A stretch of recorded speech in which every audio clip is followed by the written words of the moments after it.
A lot of you out there are increasingly interested in business, but you don't know anything about starting it. And maybe you're not even ready to start it today. That's all right.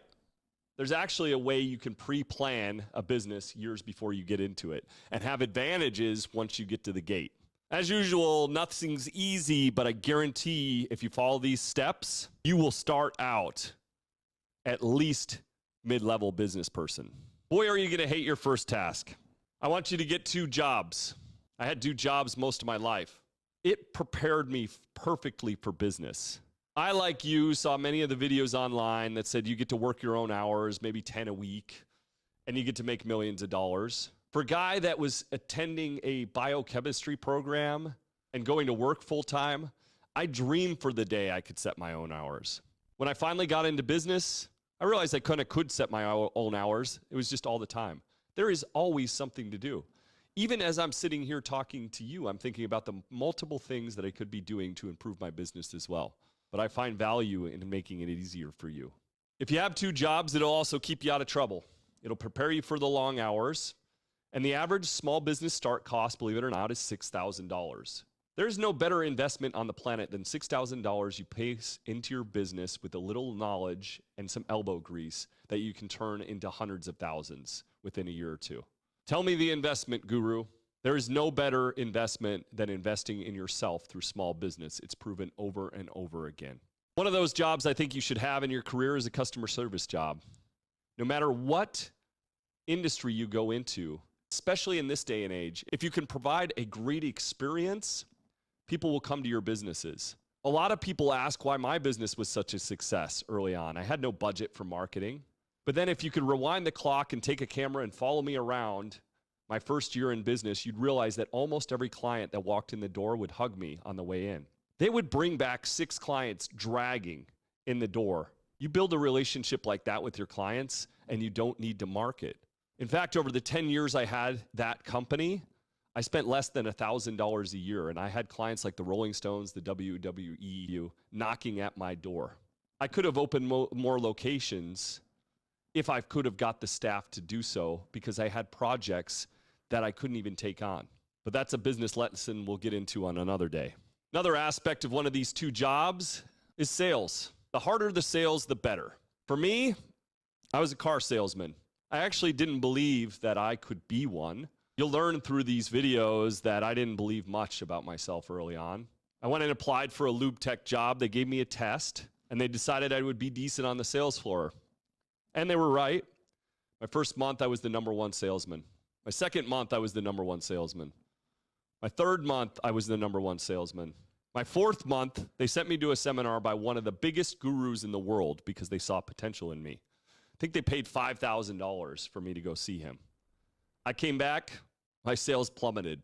The car industry is one of the hardest types of sales jobs to be in. But I was a refreshing change to most people that came in the store. When I went to the guru, he taught me all the traps and all the tricks and the sticky unicorn clothes that you see online all the time. And it didn't work at all.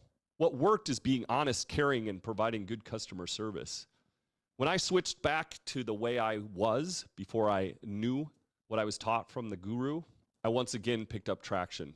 This caught the awareness of the GM of the store, and I was the fastest and youngest promoted floor manager ever. My closing ratio was through the roof and the highest in the company of 85 stores, along with my CSI, Customer Satisfaction Index. I was the closer. You know, the second guy they get before you're going to walk out the door? You know, the hardest part about car sales is this one of the few things on the planet that you come in and you brag about how little you pay. It's a game. Look at my watch. I paid $100,000 for this. Look at my pickup truck. I only paid $60,000 for that. It is a pit.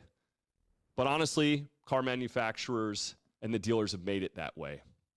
It's competitive and people hate the experience, but there is no better way to learn sales. After my success as a floor manager, I was trained under one of the best internet directors in the field.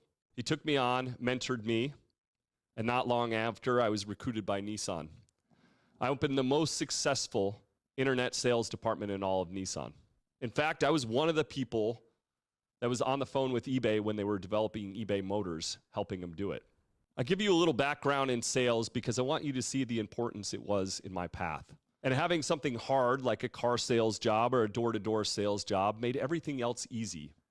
And here's the thing, you don't need the slippery unicorn clothes. You just need to provide good customer service. As a small business owner, you get to choose the product. So why would you choose anything other than something you're a nerd about, you believe in, you love? And now it's asking questions, providing value, and talking to them. When I sell something, quite often, I will tell them that maybe this isn't the right service for them or product. And in fact, there's somebody across town that does something I think is a better fit. Providing true value and knowledge into something, you'll be surprised at how well that comes around. People will be begging to buy something from you, or they'll send somebody in your door not soon after. What people don't realize about the sale is the actual yes is 1% of the process. 99% of it is the experience that markets the people back in your door. If your sales process isn't bringing you clients, it's wrong. And guess what? The slippery unicorn clothes, or when you trap them into a corner into buying something, does not do that in your small business. This only works when you're selling $1 million product once for somebody else's company that you get to move around in. Sell me this pen is stupid for that reason as well. You didn't choose that pen. How can you sell that pen? You have to have choice in the thing that you're selling. Otherwise, you're a fake, you're a fraud, and people will pick you up in the long term.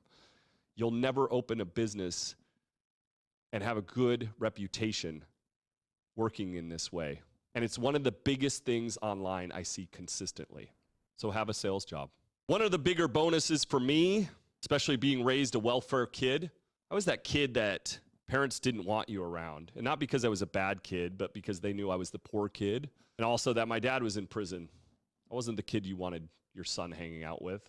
Later on, I'd have a lot of jobs at high-end establishments, including a country club. I remember one time a lady even called me the help. I'd valet in the morning, and I'd bartend at night. The people didn't treat me fair at all. You have one of two choices in that world. You can shut down and do it as lazily as possible. Sir, I'm going to make you wait for your car. I took the opposite approach. Here in Arizona, it's 125 degrees. The parking lot was enormous, and I would sprint to get the car. That was my revenge. Watch me, sir, while I get your car faster than anybody ever has. And here's your keys. I wasn't doing it for them. I was doing it for me. Do you know the work ethic that builds? Don't think you're going to be a half-ass employee, walk into your business and think you're going to be awesome. And not only that, but you have to, no matter what kind of place you work for, be the employee you wish you had. Otherwise, how can you expect it from people later on? Just learn from the horrible managers. Learn that the rich people of this world are no better than you, because that's what it taught me working at these types of places. They were no smarter. They were no harder working. They had advantages I didn't, but I had advantages they didn't. That was a chip on my shoulders. That was a work ethic that'll get you everywhere. So for me, having a job working around rich people was an incredible advantage. It's also proven that even if you have crappy parents and you live in a decent neighborhood, you're more likely to be successful than having good parents in a bad neighborhood. I call it seeing it possible. When you see the normalcy in rich people, and in fact the disadvantages to them, all of a sudden you realize you're on a level playing field, whether you know it or not. I don't care if they have connections. You can beat those with work ethic. I don't care if they have initial startup capital. You can beat that with anger and passion and drive. You self-educate, you work hard, you can get ahead.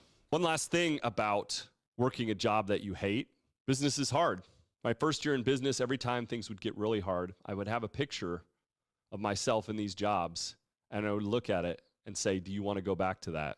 And I button nose right back down into my business. It can be an incredible driver when nobody believes in you, when nobody's giving you a fair shot, and when you're proving them all wrong. The jobs are just step one of our pre-plan for sinking you into business.